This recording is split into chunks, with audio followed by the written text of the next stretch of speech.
What if your boat was being destroyed right now and you couldn't even see it happening?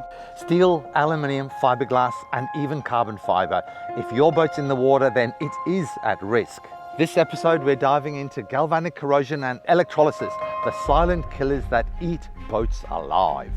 John and Ellie, the barefoot doctors, our dream boat, a Leopard 50, was taken from us in a fire. And in that loss, we found something extraordinary. We made a wish list of everything that we ever wanted in a cruising catamaran, but that boat just didn't exist. So we did the only thing that made sense. We set about to design and build it from scratch. We partnered with a visionary team at Portofino to bring a one-of-a-kind design, a fast, expeditionary aluminium catamaran to life, combining our ultimate wish list with their groundbreaking innovations. This isn't just a boat, it's a revolution in cruising, and we're taking you with us from the first spark of an idea to sailing the most breathtaking corners of the planet. So join us on this journey, because life is better barefoot.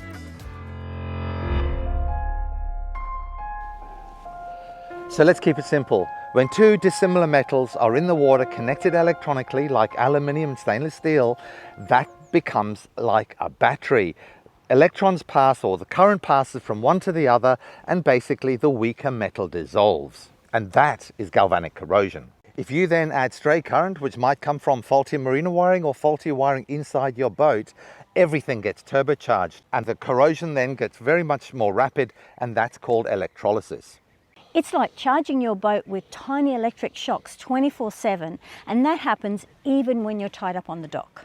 So you might think you're completely safe, and this is just continuously eating away at your boat. If you think you're safe because you got a fiberglass boat, then think again. Your metal props, your shafts, your bronze fittings, your through-hull fittings, trim tabs if you have them, all these metal bits on your boat, even if you're fiberglass, are at risk, and they will just dissolve away. And the problem is these are keeping the integrity of your hull safe. So if your through-hull fittings dissolve, you will have leaks in your boat and your boat will sink. So, very vulnerable. So here we've also got some shots of a brand new lagoon that was in a marina, and in 6 months their sail drive was completely destroyed because of electrolysis. This is a sort of risk that every single boat is at if they don't have the correct protection. And in this episode we're going to talk about the different forms of electrolysis and galvanic corrosion and how to protect your boat.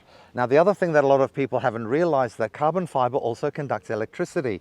So while the carbon fiber itself doesn't dissolve like aluminium, the carbon fiber assists in conducting the electricity through the boat from faulty wiring to the electrical parts of your boat, whether they be the through-hull fittings or the props or the sail drive, and then your boat gets destroyed more rapidly. So carbon fiber is even more risky than a fiberglass boat, but obviously not as risky as an aluminium boat.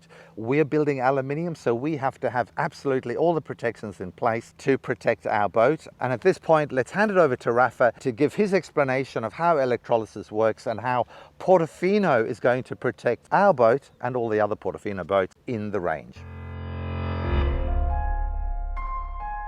The electrolysis is a current that goes through the aluminium hull.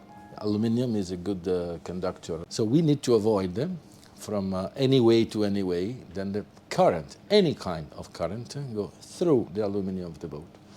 To do that, we have to start first to talk about the three environments where this aluminium body is susceptible.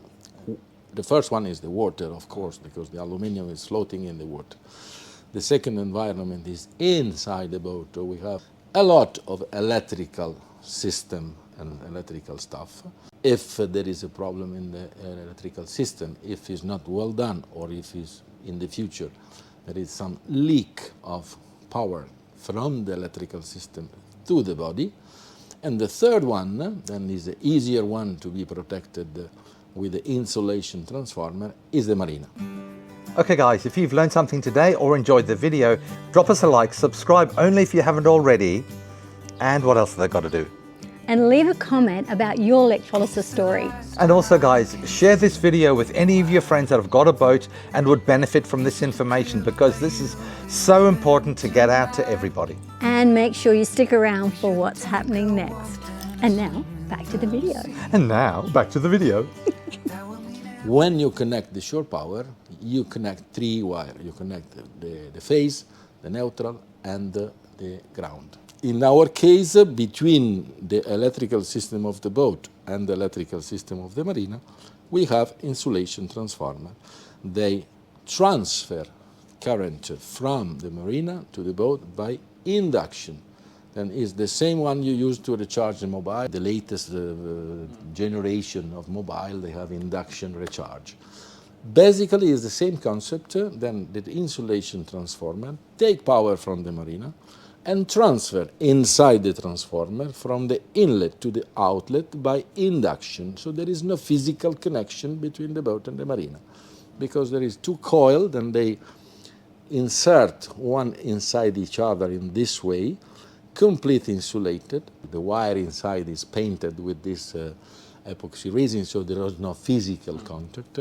And between each wire of the coil, the power jump by induction from inlet to outlet. In our case, we have one transformer that doesn't reduce or doesn't increase nothing. So you don't have any voltage increase or reduce, but you have just a connection by induction. The key point is the hearth. The hearth of the marina should be with a connection with the water or with the land. If this connection is not good, and in the marina they have some problem in the connection to the hearth, and you connect the three wire physically together, phase, neutral, and ground, to the boat will be an amazing ground for the marina, because the boat is in the water. So it's a perfect ground. So anything happen in the marina, you will be the ground of the marina. In that case, some power go through the hull in the water. This leak go through the hull of the boat in the water. So the hull become the hearth of the marina. In that case, for a long time, you have leak through the hull in the water, and the hull become a conductor. This power in the hull will corrode the hull. The aluminum become a conductor and will be eroded by the passage of the current. Yeah. And in that case, probably the power will not spread by all the surface, but normally in most of the case, will find only one small place to go in the water. The power try to find always one point. The easiest way. The easiest way. So if you have some point and goes in the water, one corner, the power will go straight to this corner, and from this corner in the water. So in this point, you have the concentration of the power all in this point. In fact, the corrosion by galvanic, most of the time is holes. You don't see the corrosion in a big surface. You find holes in the hull. So insulation proforma, it disconnect phase and neutral from the marina. Okay. The earth could be connected or not if you are in the water or if you are in the dry dock. When you are in the dry dock, you are not anymore in the water, and you don't have anymore your earth. Then you need to protect yourself. If you don't have the earth, your ELCB cannot work. So suppose then you lift the boat in the dry dock. You need to connect the earth to the marina, because you are not anymore in the water, so there is no risk that you become the earth of the marina. But you need the earth of the marina, because if something happens, yourself is not protected. Your ELCB without earth not working. So in that case, we will put in the boat one switch, and we will write very clearly there, water, dry dock. And is a connection between the earth of the marina and the earth of the boat. The earth of the boat is the hull. In the fiberglass boat, you could have an earth plate, because the fiberglass is plastic. So you need the earth to protect yourself. Our earth is connected to the hull, but only in one point. Means then all the items of the boat, any items, we are talking about 220, 230, no? AC. Each one they have the earth. All the earth, through the earth system of the boat, they go in one bus bar, all together in the same bus bar. From the same bus bar, we have only one cable that goes to the hull. So the circuit is within the items of the boat through the bus bar. The connection between the bus bar and the hull is one separate cable, because we don't want to use the hull to transfer power from one point to another. Same concept, exactly the same concept for the negative. All the negative of the boats are not connected to the hull, are connected to the negative bus bar. So when I take power from the battery, the negative go through the bus bar to all the items, not through the hull. But the bus bar needs to be connected to the hull. Okay. But the power will not go from there to the hull. These two connections to the hull, we need to keep the potential of the hull zero. So no current in the hull. Because the current have, the power have his circuit with his negative. We have all separate negative. We don't have one common negative for all the items. We have all separate negative with double breaker. So when you switch off a pump, you switch off positive and negative. So if there is a leak from one pump to the hull and you detect with this guy, then we will talk about now what is this. You detect the leak, you switch off one by one your items until the leak is gone. So automatically you know which one, you switch on again and the leak is still there. Because we have double pole switch, so positive and negative in the same switch. So double switch, not in the same, double switch. When you switch off the positive and you switch off the negative. So this is the way to protect the hull. I can show you a 6-month-old boat with the sail drive complete corroded. And the boat was 6 months old. In 6 months, the two sail drive was gone. I can put not one, 2 fingers in the hole. Why? Because this problem of the earth. Because the fiberglass boat have the aluminium and the stainless steel in the water, the shaft, the sail drive, the seacock, all the metal of the boat need to be protected.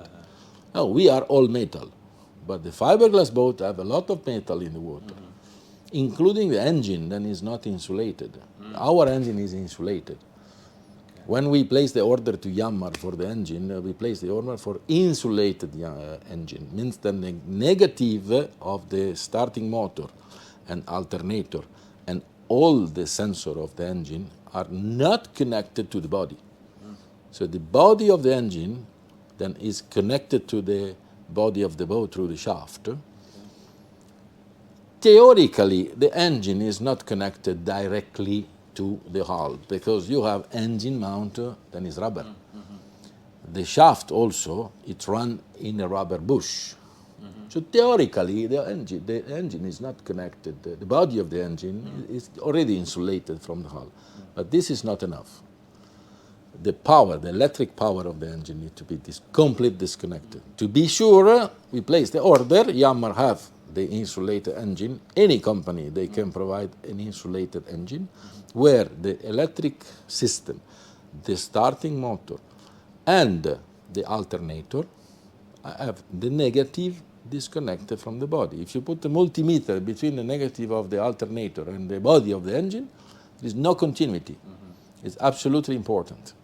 And a couple of engines is 1,500 euro extra. Oh, is it? It costs extra. Yes. Because for Yanmar, it's something different. You know? So for them, just to manage a different case, they charge. Okay. Because of course, 99% of the engine they sell without the insulation. If you want insulated, they have to pay the extra. It's a small market. They say okay, we can do, but it's important and it's certified from the factory. Okay. So the best precaution you can have in the aluminium boat is to keep everything insulated from the body. Bring all the negative to one bus bar and finally connect the bus bar to the body. But the circuit is not, this cable from the bus bar to the body is not involved in the circuit of the power. Okay. So the power go from the battery to the bus bar and from the bus bar to the items. And this connection to the hull is just to maintain the hull at potential zero. Potential zero not means that when you put the multimeter in the hull you find 0 volt, because the aluminium have his potential. So what we do, we measure this potential and we measure if it's the right one. What is the right potential of the aluminium? This is very easy to find. There is a lot of literature on the web or on, you can buy a lot of books that talk about electrolysis. Our potential of the hull is between, the safe potential is between minus 900 millivolt to minus 1050 millivolt. Above and below, you are not protected. Means that is the natural potential of the aluminium. Minus negative. So if you put the multimeter in the hull and in the water, you will find minus. If the positive you put in the hull and the negative you put in the water, the multimeter will show minus 900 millivolt. Okay. Be careful, minus 900 millivolt if you have a proper reference. So to be sure that your reference, the water, is a proper reference, you can have different type of water, different salinity. You can pick the voltage from so many different places. To do that, we have this kind of sensor that is silver chloruro probe. So this is a piece of silver in a bath of 5 days of chloruro. Silver chloruro is like a kind of galvanization. Okay. They keep this silver piece 5 days in this, like the anodization for the aluminium, but it's a long procedure, 5 days. After that, this is our reference anode for the potential of the hull. So anytime I'm going to measure with a sure reference. If I don't have this, the reference can floating up and down. And I never know if it's the hull that is floating or if my reference is floating. So for that, you need a reference. This reference is here now. It will be installed in the hull of the boat with a cofferdam. This is a cofferdam.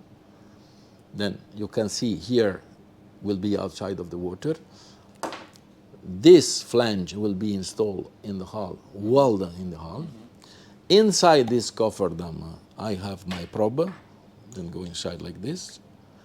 I close with the cover, put the screw, we have O-ring here, so I have my probe in the water and I have the cable inside. When I'm going to measure the potential between this cable and the hull, I'm sure then I have a proper reference point.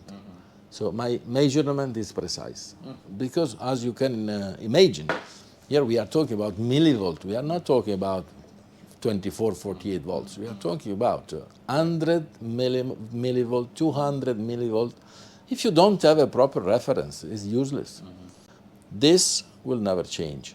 Need to clean time to time. That's why when you do the dry dock, we made the cofferdam with a cover.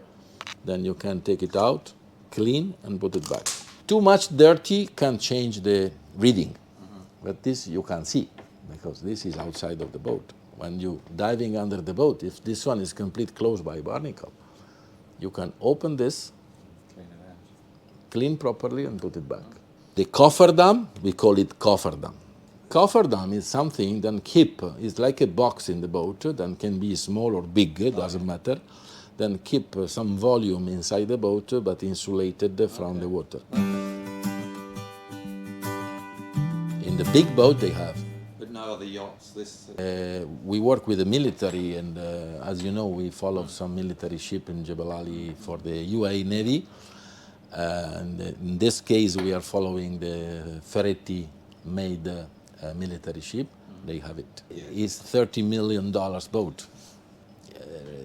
I never seen in a boat that cost less than $2-3 million. In the ship is mandatory.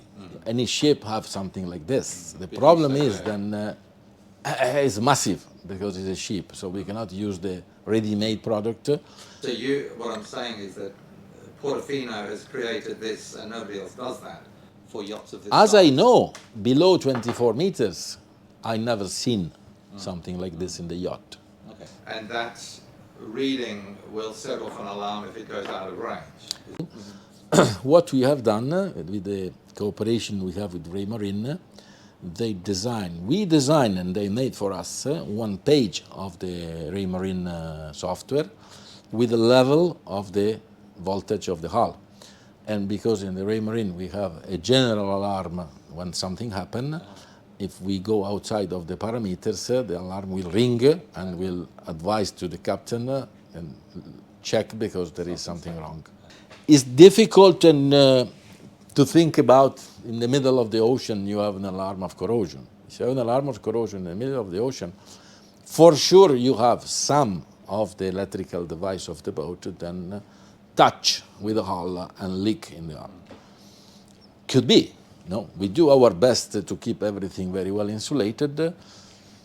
Every pump, every device is installed on rubber mounting with the base rubber mounting, complete insulated. So even in the middle of the ocean, you are protected. When you arrive in the marina, we say insulation transformer protect the boat from the marina shore power connection. But if you have in your side a tugboat with 1 megawatt power generator and not really good insulation, then leak power in the water, it's very dangerous for you. You have the anodes, but the anodes are not designed for this massive leak of power, and I can guarantee you that happen. Stay away from steel workboat, tugboat, because they have massive generator on board and they don't care so much about the insulation. So how will you know about that? This one. Okay, great. This one. Okay. Because if you have power, doesn't matter where the power come from. Okay. You measure the hull. If the power come from the shore because you don't have insulation transformer and something come in your hull, come from your electrical system because you have something damaged, or coming from the water, in any case you have power in the hull. Yeah. So And this guy will measure the power. there's 3 places you can get the power. One is from the shore power on the marina, one is from your own internal electrical gear, Yes. and the third is from the water from a nearby ship. And for that you have the anodes. The anodes will protect are you from- protect from the power, the galvanic power that come from the water. So the anodes is the first line to defend the boat from, because they attract the power and is designed to attract the power, is sacrificial and melt with the corrosion, will be eroded by the corrosion. And when it's finished, the corrosion starts in the hull. But of course you have to monitor it. Even for this reason, we have installed the hull, the anodes with the nut. You have to, you can remove the nut and replace the anodes in a very easy way. Yeah. Great. Whatever, any power in the hull will be picked up by this.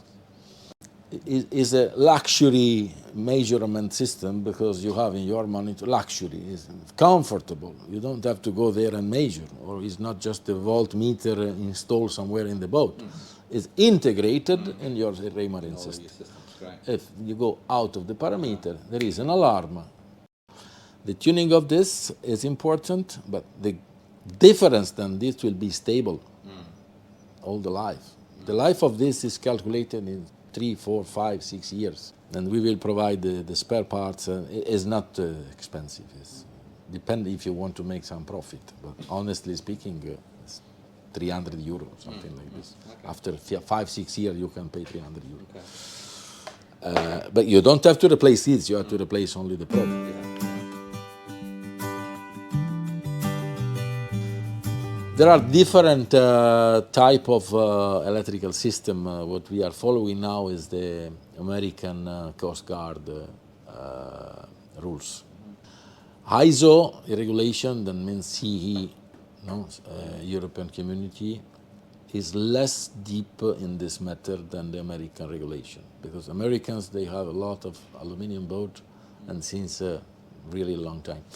I can't forget brand like Striker. Striker, they build a fishing boat for big game in aluminium since 60 years. and they are all the striker I have seen, and I have seen quite. I did also many work on one of them, and was 50 years old for brand new. Wow, that's good. Yeah. If the aluminium is kept disconnected by any electrical intrusion, is forever. But you need to keep the aluminium. In the same time, I have seen, they called me one time here in Dubai for a 36-meter yacht, and it was full of corrosion, aluminium. And they told me, we want to sell the boat, but can you make this boat safe? I say, no. To make this boat safe, I have to strip out all the electrical system, and I have to redesign and make a new one. You want to do it? We can do. But when the work is done well since the beginning, you sleep well. If it's not well done since the beginning, it's a life of headache. You will discover later something there, very difficult to catch. And this is a reason, because the aluminium, many people, they say, aluminium is subject to corrosion. The not well-made aluminium boat, they are subject to corrosion. All the aircraft are made in aluminium, except the new generation in carbon fiber. Wrong electrical potential in the aluminium, absolutely. Before the corrosion of the aluminium, you have the aluminium is going to create gas between the paint and the aluminium himself. A minimum quantity. This minimum quantity of gas makes the paint disconnect from the aluminium. You have to do everything well done from the beginning, because to run across the problem later is going to be really difficult. So if you've loved this video, you're not going to want to miss next week's, where we introduce you to the new Raymarine system that Rafa and Raymarine have co-designed to bring something that's innovative, super smart, and it's very nerdy, cool, tech savvy. So don't miss it, and we'll see you in the next one. We hope you enjoyed this week's episode, and thanks to our awesome Patreons whose money helps us save lives around the world. Please make sure you subscribe and ding the bell so you don't miss out on any of the exciting upcoming episodes. Hold on to your dreams, because like the wind in the sails, they propel you towards endless possibilities.